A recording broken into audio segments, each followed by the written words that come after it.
A great example of this revival is John Wesley in Methodism. In a lot of ways, you can think of John Wesley as a Protestant reformer in a later period. He's influenced by this growing movement of Pietism in Germany, and he starts to lead reform movements in England, where he feels that religion can become more personal and become more simplified and more spiritual. And so what the name Methodism comes from, as you read in John Wesley's ideas on Methodism, is that there's just a series of ways that people can live their life to find closeness to God and to find salvation.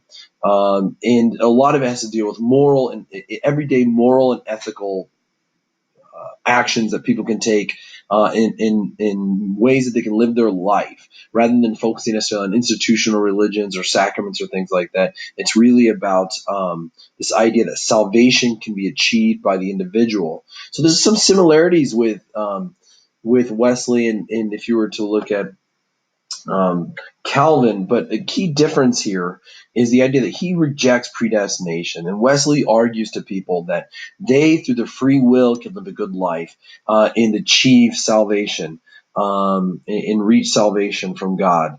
And so out of this comes the Methodist Church that still is in existence today and is an important church in America. And Wesley would spread his ideals through revivals, which he would have throughout England. Again, when you get to APUSH, you're going to realize that this is reflected again in the Americas, this idea of revival, an awakening of people's religious beliefs and piety. As we saw with the Reformation, there's always kind of oppositions in traditional Hegel fashion, right? And in these oppositions, the Catholic Church goes through its own religiosity, its movement of revival, and so we see the Catholic piety or the Catholic movements. Part of this is an extension of what we saw with the Counter-Reformation, the Baroque period, trying to see the power of the church. And we also see the church is, of course, very important in communal life and is in a position to influence people. And so one of the greatest movements in Catholic piety is Jansenism. It's named after Cornelius Jansen. And what Jansen did was he looked at the Catholic faith and he said that, as McKay quotes, he called for a return to the austere early Christianity of St. Augustine. In contrast to the worldly Jesuits, Jansen emphasized the heavy weight of original sin and the acceptance of a concept of predestination, which is fascinating. Cornelius Jansen has this idea, it comes cyclical back around to Catholicism, that he takes almost from Calvin, that Catholics, and this was a debate that St. Augustine had in the Middle Ages, of this idea of what initiates God's grace or what initiates salvation. And that's what Calvin was speaking to. And Jansen goes back and says that God almost chooses, right? That you can never do anything to initiate his grace, and there's a predestination, and that Christians must accept their original sin. And steeped in this is a deep sense of morality. And you could probably make some comparisons of Methodism, that people have to live in strong, simple terms, right? The church sees it as kind of a threat. They see it as kind of a subgroup. But it's really becomes really popular in this time period, especially among the elite. And it was a strong urban movement. The Catholic Church tries to suppress it, but nonetheless, Jansenism is going to have a fairly strong influence. We also see that in the countryside, Catholicism is still very heavily combined with pagan superstitions as well. And despite the rise of the status of pious movements, Catholic pious movements, it never disappears. And that is something that goes back to the early periods of the Roman Catholic Church trying to eliminate pagan superstitions that never disappear.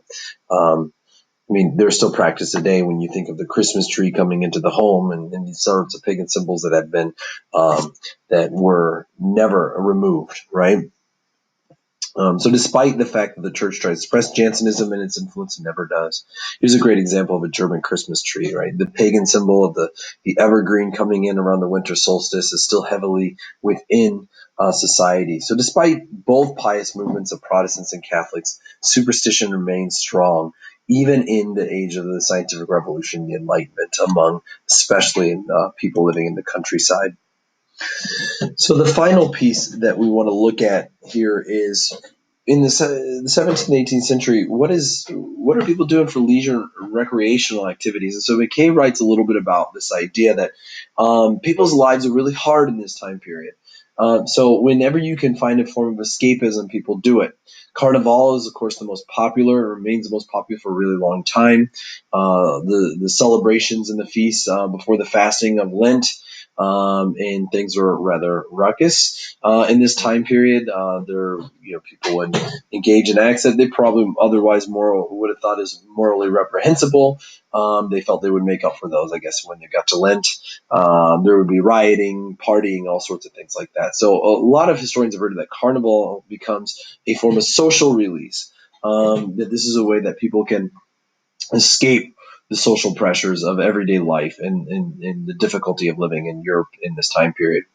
For women, though, if we look at men and women, their socializing in the 17th, 18th century are different. Women tended to socialize in the home, usually during domestic activities, sewing, spinning. Women would get together on common chores that took multiple hands. This actually increases when we get into the cottage industry or the putting out system. It became a way to work and at the same time gossip and talk and share ideas and feelings and just get to know each other and become friends, right? But we start to see two separate spheres already pretty strong in the 1600s and 1700s. Men tended to socialize outside the home. The common man would oftentimes find his socialization occurring in a local tavern in a town or village.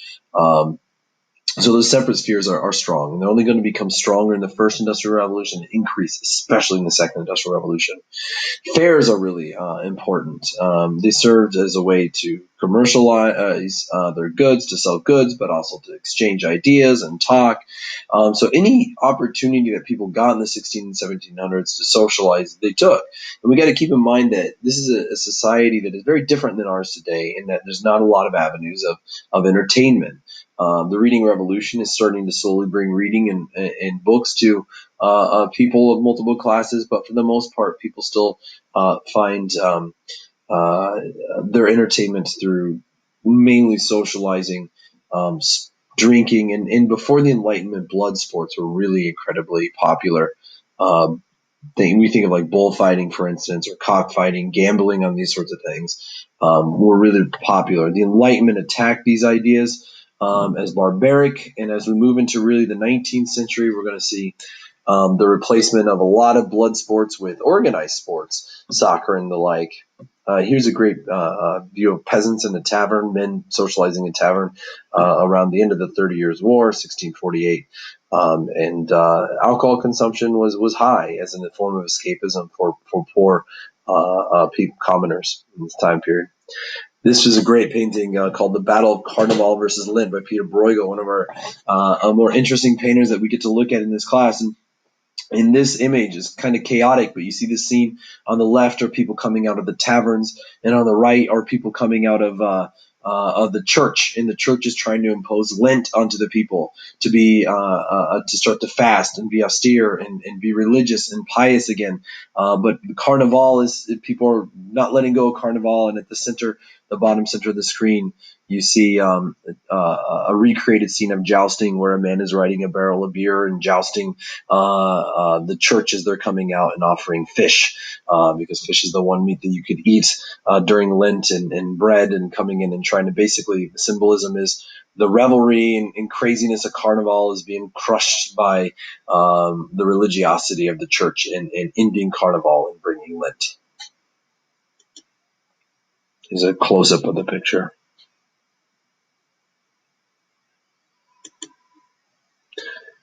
Example of cockfighting and gambling is a blood sport popular up into the Enlightenment period in Europe.